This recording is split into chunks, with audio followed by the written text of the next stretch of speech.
Let me check with you first. Raise your hand, please, if you have a son, a grandson, or a nephew. Please raise your hand. All right. Oh, no, keep your hand raised, please. If your son, grandson, or nephew is having problems either with motivation, grades, ADHD, or addiction to video games. Keep your hands raised if they fit, one of your sons, grandsons, or nephews fits that category. Okay, about 30% of the audience fits that category. So question one is, why are we blind to something that is so much around us that we would have to even ask the question, is there a boy crisis? Second two, is there a boy crisis? Number three that I'll be looking at tonight is some causes and a solution or two. So let me start with our blindness. Think about when we hear of a police officer shooting a black boy. We rightly protest, Black Lives Matter. But no one even thinks of saying, boys' lives matter. The boy in Black Boy we're invisible to. Black boys, the boy part of Black Boy doesn't matter because historically we've been dependent upon boys dying in order for us to live. We bribe them by social bribes calling them heroes, telling them they'll have glory if they die on our behalf. So our first issue is, if our very survival has been dependent upon our sons' willingness to die, being sensitive to their death competes with our survival instinct. We can't get anywhere in terms of seeing the evidence for the boy crisis unless we take that curtain up first. When we take that curtain up, I think the type of evidence we'll be seeing is that for the first time in U.S. history, our sons will have less education than their dads. If we take this worldwide, the UN found this year that boys have fallen behind girls in every single one of the 70 developed nations. So what do developed nations have in common? They have in common a much greater propensity for divorce, leaving boys oftentimes without their dads. So dad-deprived boys becomes the number one cause of the boy crisis.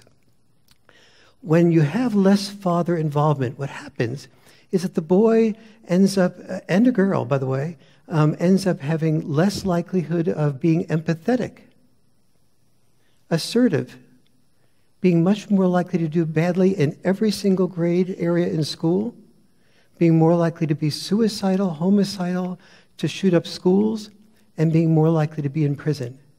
When you look at prisons, prisons are basically centers for dad-deprived boys. In California, since 1980, we've built 18 new prisons, 1 new university. There's been a 700% increase in the prison population in the United States since 1972. That's a 93% male population, mostly a dad-deprived boy population. Here's the most frequent pattern. The boy hears his parents in conflict, soon the dad disappears. The boy becomes depressed. Anthony Sims here in Oakland, his last Facebook post was, "I wish I had a father." Boys who hurt us. My perspective is I see suicide as a reflection in boys of our inability to help track boys in a constructive way toward manhood. And we see that in the data also. So, for example, before age 9, girls and boys committed suicide equally. Age 10 to 14, twice the amount for boys. 15 to 19, 4 times the amount. Age 20 to 24, 6 times the amount for boys. So if dad-deprived boys is the number one cause of the boy crisis, the number 2 cause is very much related. Boys go from the dad deprivation in home to a male teacher deprivation in school. We didn't used to know the importance of that. We now know that boys do better with male teachers on average. But we also have discovered this year, as a result of the UN doing a study worldwide, that the feminization of education is a contributing factor to boys' problems. When the United Nations did a study worldwide, they found that boys all over the world are 1/3 more likely to be graded higher on a reading test when the teacher does not know that the person who took the test is a boy. This leads to cause 3, lack of purpose.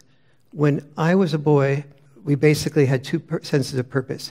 You were either a warrior or you were a sole breadwinner. But as divorces occurred, male-female relationships got shook up, and boys and the feminist movement came in, and they did a wonderful thing, which was they expanded girls' sense of purpose from the old raise children only to being able to raise children, raise money, or do some combination of both. But no one stepped in and helped expand boys' sense of purpose in an equivalent way. Instead, boys were told, earn money, earn money, earn money, or alternatively, be a loser. The women's movement and the society helped create affirmative action to introduce women to professions they hadn't been comfortable with, such as the STEM professions, so science, technology, engineering, and math. But no one introduced boys to the caring professions.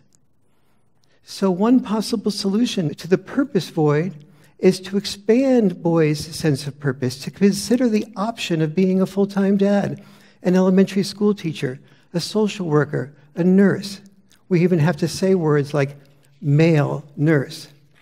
Or we can look at, more broadly, the creation of a larger White House Council on Boys and Men in the way that we already have a White House Council on Women and Girls to address the 10+ causes of the boy crisis.